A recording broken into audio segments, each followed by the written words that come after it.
గనక Russia Iran రిలేషన్లో అంటే ఇరాన్ విషయంలో ఎవరైనా పొరపాట్లు చేస్తే గనక ఖచ్చితంగా దానికి బదులిస్తాము, దానికి ఘాటుగా బదులిస్తామంటూ చెప్పుకొచ్చే ప్రయత్నం చేశాడు. ఒకసారి మనం చూస్తే కనుక రష్యా ఇరాన్ రిలేషన్షిప్స్ ఒకసారి మనం చూస్తే ఇటు ఇరాన్ నుంచి వచ్చే ఆయిల్ అంతా, క్రూడ్ ఆయిల్ అంతా కూడా ఇటు రష్యానే బై చేస్తుంది, దాన్ని రిఫైన్ చేసి ప్రపంచ దేశాలకు అమ్మే ప్రయత్నం చేస్తుంది. ఎట్ ద సేమ్ టైం ఇటు రష్యా ఇరాన్కి S-400 ఎయిర్ డిఫెన్స్ సిస్టమ్, దానికి సంబంధించిన S-400 ఎక్విప్మెంట్ని ఇటు రష్యా ఇరాన్కి అమ్ముతుంది, సపోర్ట్ చేస్తూ ఉంది. సో ఇరాన్ రష్యా రిలేషన్స్ ఇలా ఉన్నాయి. అలాగే మనం ఒకసారి ఇరాన్ చైనా రిలేషన్స్ ఒకసారి చూస్తే కనుక ఇరాన్ చైనా రిలేషన్స్లో ఆల్మోస్ట్ 80% ఇరాన్కి సంబంధించిన ఆయిల్ మొత్తం ఇటు రష్యానే బై చేస్తుంది, ఇటు చైనా బై చేస్తుంది. సో మేజర్ బయర్ అని చెప్పొచ్చు. సో ఇరాన్కి చైనాకి కూడా రిలేషన్స్ ఉన్నాయి, మంచి రిలేషన్స్ ఉన్నాయి. ఇటు రష్యా యుక్రెయిన్ వార్లో యూజ్ చేస్తున్న షాహిద్ డ్రోన్స్, ఆ డ్రోన్స్ని కూడా ఇరానే సప్లై చేస్తుంది ప్రస్తుతానికి. సో చైనా కూడా ఇటు ఇరాన్ జోలికి వస్తే వదిలిపెట్టేది లేదు. రీసెంట్ టైమ్స్లోనే చైనా అమెరికాకు సంబంధించిన bonds, US treasury bonds 1.3 trillion బాండ్స్ని ఒక్కసారిగా డిస్పోజ్ చేసేసింది, తక్కువ రేటుకి అమ్మేసింది. ఆ బాండ్స్ ఏంటంటే అమెరికా నుంచి అప్పులు తీసుకుంటారు ప్రపంచ దేశాలన్నీ కూడా. అంటే డాలర్ని డైరెక్ట్గా ప్రింట్ చేసి తీసుకునే బదులు ప్రపంచ దేశాలన్నీ ఆయిల్ని డాలర్లో కొనాలి కాబట్టి వాళ్ళు ఆ డాలర్స్ని రిజర్వ్గా పెట్టుకోవడానికి ఈ ట్రెజరీ బాండ్స్ని యూజ్ చేస్తుంటారు ప్రపంచ దేశాలు. దాంట్లో ప్రపంచ దేశాల్లో అందరికంటే ఎక్కువ అమెరికన్ ట్రెజరీ బాండ్స్ చైనా దగ్గరే ఉన్నాయి, 1.3 ట్రిలియన్. ఇప్పుడు ఆ 1.3 ట్రిలియన్లో 500 బిలియన్ బాండ్స్ని ఒక్కసారిగా అమ్మేసింది. ఇప్పుడు ఓన్లీ 800 బిలియన్ బాండ్స్ ఉన్నాయి. సో మొత్తం మీద ఇటు next highest US treasury bonds ఉన్న కంట్రీ వచ్చేసి జపాన్. సో జపాన్ దగ్గర కూడా బాండ్స్ తగ్గించుకుంటున్నారు. ప్రపంచ దేశాలన్నీ కూడా డాలర్ని పక్కన పెట్టాలన్న ప్రయత్నం చేస్తున్నాయి. అందరూ ప్రస్తుతానికి గోల్డ్ని బై చేస్తున్నాయి. ప్రపంచ దేశాలకు సంబంధించిన సెంట్రల్ బ్యాంక్స్, మన ఆర్బీఐ లాంటి బ్యాంక్స్ అన్నీ కూడా ఇప్పుడు గోల్డ్ని బై చేసి గోల్డ్నే రిజర్వ్గా యూజ్ చేద్దాం అనుకుంటున్నారు. ఇటు ఇరాన్తో పాటు మిగతా దేశాలు, బ్రిక్స్కి సంబంధించిన దేశాలు కూడా రానున్న రోజుల్లో వాళ్ళు ఇటు ఆయిల్ ట్రేడ్ కానీ మిగతా ట్రేడ్ అంతా వీటన్నిటిని కూడా ఇటు గోల్డ్లో కానీ అలాగే చైనాకు సంబంధించిన కరెన్సీ యాన్లో కానీ చేద్దామనే ప్రయత్నం చేస్తున్నారు. మన విజువల్స్లో చూడొచ్చు. ఇటు అమెరికాకు సంబంధించిన నౌకలు ప్రస్తుతానికి ఇటు ఇరాన్ సముద్ర తీరాన్ని చేరుకునే ప్రయత్నం చేస్తున్నాయి.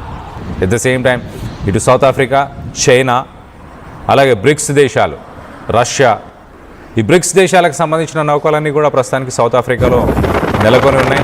అక్కడ ఆర్మీకి సంబంధించిన నావల్ ఎక్సర్సైజెస్, అలాగే ఆర్మీకి సంబంధించిన ఎక్సర్సైజెస్ ఇవన్నీ కూడా బ్రిక్స్ దేశాలు బల ప్రదర్శన చేసే ప్రయత్నం చేస్తున్నాయి. సో మొత్తం మీద రానున్న రోజుల్లోనే, అతి తొందరలోనే ఇటు ఇరాన్కి అలాగే అమెరికాకి వార్ జరగబోతుంది అంటూ ఇవన్నీ సంకేతాలుగా మనం చూడొచ్చు. ఈ నావల్ ఎక్సర్సైజెస్కి సంబంధించిన విజువల్స్ ఒక్కసారి చూసే ప్రయత్నం చేద్దాం.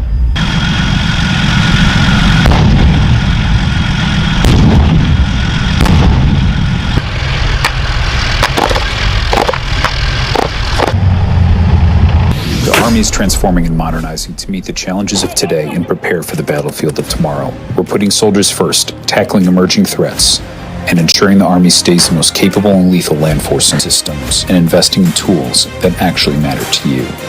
Take the Infantry Squad vehicle, for example. It's built with 80% commercial parts, making it easier to repair and maintain anywhere in the world. It's tough and gives you the mobility you need in the fight. And it's just one...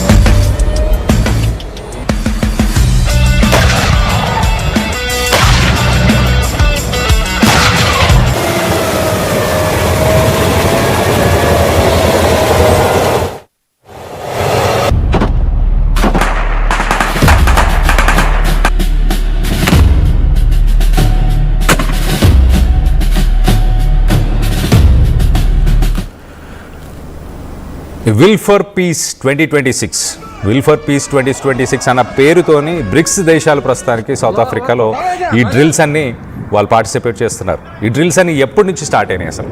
ఇటు Venezuela ప్రెసిడెంట్ని ఇటు America arrest చేసిన తర్వాత, Trump arrest చేసిన తర్వాత ఈ will for piece ప్రపంచ దేశాల శాంతి కోసం విల్ ఫర్ పీస్ 2026 అంటూ ఈ నావల్ ఎక్సర్సైజెస్ని స్టార్ట్ చేశారు. దీంట్లో చైనా, రష్యా ఎలాంటి యుద్ధ నౌకలను వాడుతుందో చెప్పే ప్రయత్నం చేస్తాం. ఒకసారి మనం చూస్తే కనుక ఇటు చైనా గైడెడ్ మిసైల్స్తోని యూజ్ చేసే ఒక డెస్ట్రాయర్, ఒక వార్షిప్ని ప్రస్తుతానికి అక్కడ నెలకొల్పింది.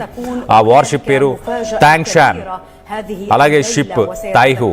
ఈ రెండు మిసైల్ డెస్ట్రాయర్స్, అంటే ఎవరైనా మిసైల్స్ని ప్రయోగించినప్పుడు వాటిని డెస్ట్రాయ్ చేయడానికి ఇవి పనికొస్తాయి. దీని దగ్గర కూడా యాంటీ మిసైల్స్ ఉంటాయి, వాటిని న్యూట్రలైజ్ చేయడానికి. అలాగే రష్యా చూస్తే మనం ఒకసారి రష్యాకు సంబంధించిన ఫ్లీట్ ట్యాంకర్ ఎల్నియా, దాంతోపాటు ఇటు స్టాయ్కీ, రష్యాకు సంబంధించి స్టాయ్కీ, ఎల్నియా అనే 2 వార్షిప్స్ అక్కడ నెలకొన్నాయి. అలాగే ఇరాన్ మనం చూస్తే ఇరాన్కి సంబంధించిన సీ బేస్ ఐరిస్ మ్యాక్రాన్, దాంతోపాటు కార్వెట్ ఐరిస్ నాది,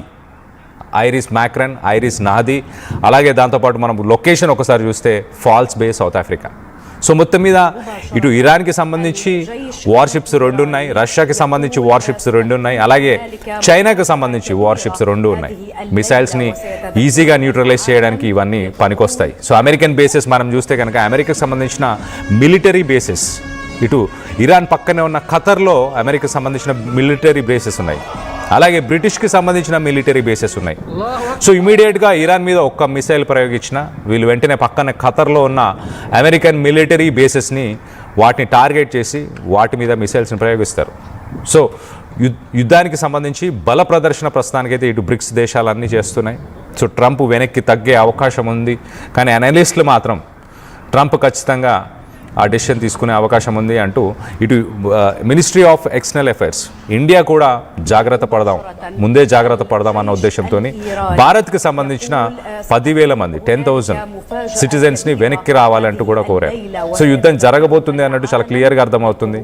సో ఎప్పుడు జరగబోతుంది ఏంటి అని మరిన్ని వివరాలు తెలుసుకునే ప్రయత్నం చేద్దాం ఒక షార్ట్ బ్రేక్ తర్వాత.